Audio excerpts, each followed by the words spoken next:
According to the Mental Health First Aid website, in just the United States alone, only 41% of adults go and seek help for mental illness. Since 1949, May has been Mental Health Awareness Month. It is a way to help people battling an issue or an illness to know that they are not alone and that there are people there to help them. This year's theme, according to Mental Health America, is Tools to Thrive.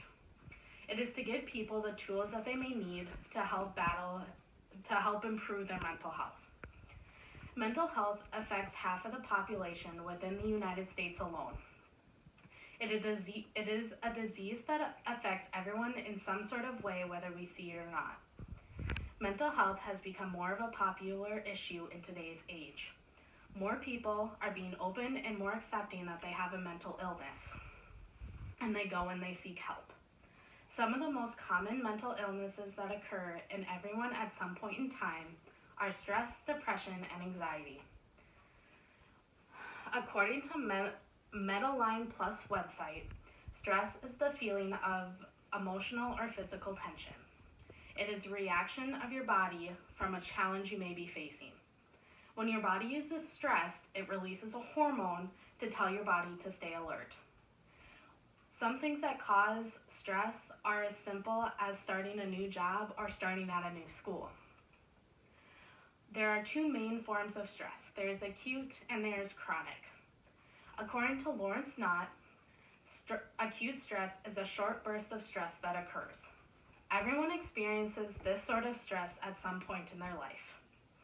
An example of this would be a major disaster or even just starting at a new job. Some symptoms that occur can be seen both physically and mentally. Some of the mental sides are poor sleep and an emotional roller coaster. Some of the physical symptoms can involve trouble breathing, chest pains, or even headaches. Chronic stress has a long-term effect. If your stress lasts longer than a couple weeks into months, then you fall upon the chronic stress scale.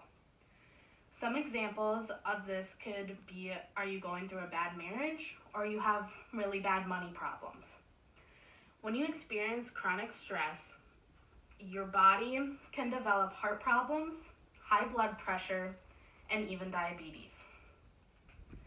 According to the Health Guide website, you need to understand that you are experiencing stress in order to cope with it. Some of the coping mechanisms from the Health Guide website are the 4 A's of stress management. Number 1 is avoidance. The avoidance of stress that is unnecessary in your life. You don't need to be around people who stress you out. When you feel like you have too much to do on your plate, then you need to make a to-do list to help manage it out better. Number 2 is to alter. When you are in a stressful situation, try to alter it and make it less stressful for yourself. When you are feeling stressed, let people around you know that you are stressed. Do not bottle it up. Number 3 is adapt. When you are in a stressful situation, you can adapt to the stressor. You can change your attitude towards the stressor. When there's an issue, you need to look at the bigger picture. Don't focus on just one little aspect of it. And do not forget to appreciate the little things within your life that do make you happy. Number 4 is to accept. You need to accept the idea that you cannot control the uncontrollable. There will be situations within your life that you cannot control. When there's a stressor, try to look for the positive within it. Always learn to forgive. Even though we live in a crazy world, there will be times that we need to forgive and move on. Depression. According to Mayo Clinic, depression is a mood disorder of sadness and the loss of interest in life. A main symptom of depression is the feeling of sadness or being alone. People with depression can also have angry outbursts over the littlest of things. In children and teens, according to the Mayo Clinic, some of the symptoms that may occur are anger, underweight, and being worried, being misunderstood, the feeling of being alone, and self-harm. Some of the causes of depression can be biological. In that meaning, there can be physical changes within the brain. Hormones can also affect depression as well, and depression can also be inherited. If there has been a family member within your family that has suffered from depression, you are more acceptable to it. Some ways to deal with depression is make connections with people you trust, talk to loved ones, take control of the stress in your life, and if you see early symptoms of depression, don't be afraid to seek help. The Healthline website.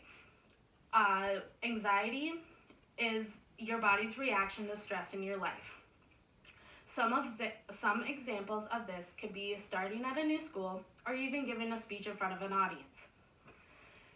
Some of the symptoms of anxiety can include trouble sleeping, breathing, or having a hard time concentrating. With anxiety, there are some disorders.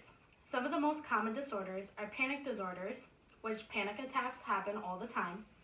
Another one would be social anxiety, is when you are in big social groups and you have the fear of judgment within your head. Another one happens within military veterans is PTSD. In some cases, anxiety can be handled with medication. But there are other ways of coping with stress without the use of medication.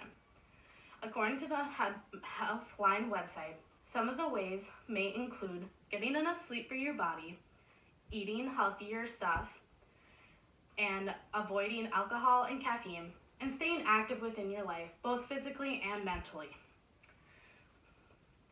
In conclusion, mental health surrounds us in our everyday life. There is no getting away from it.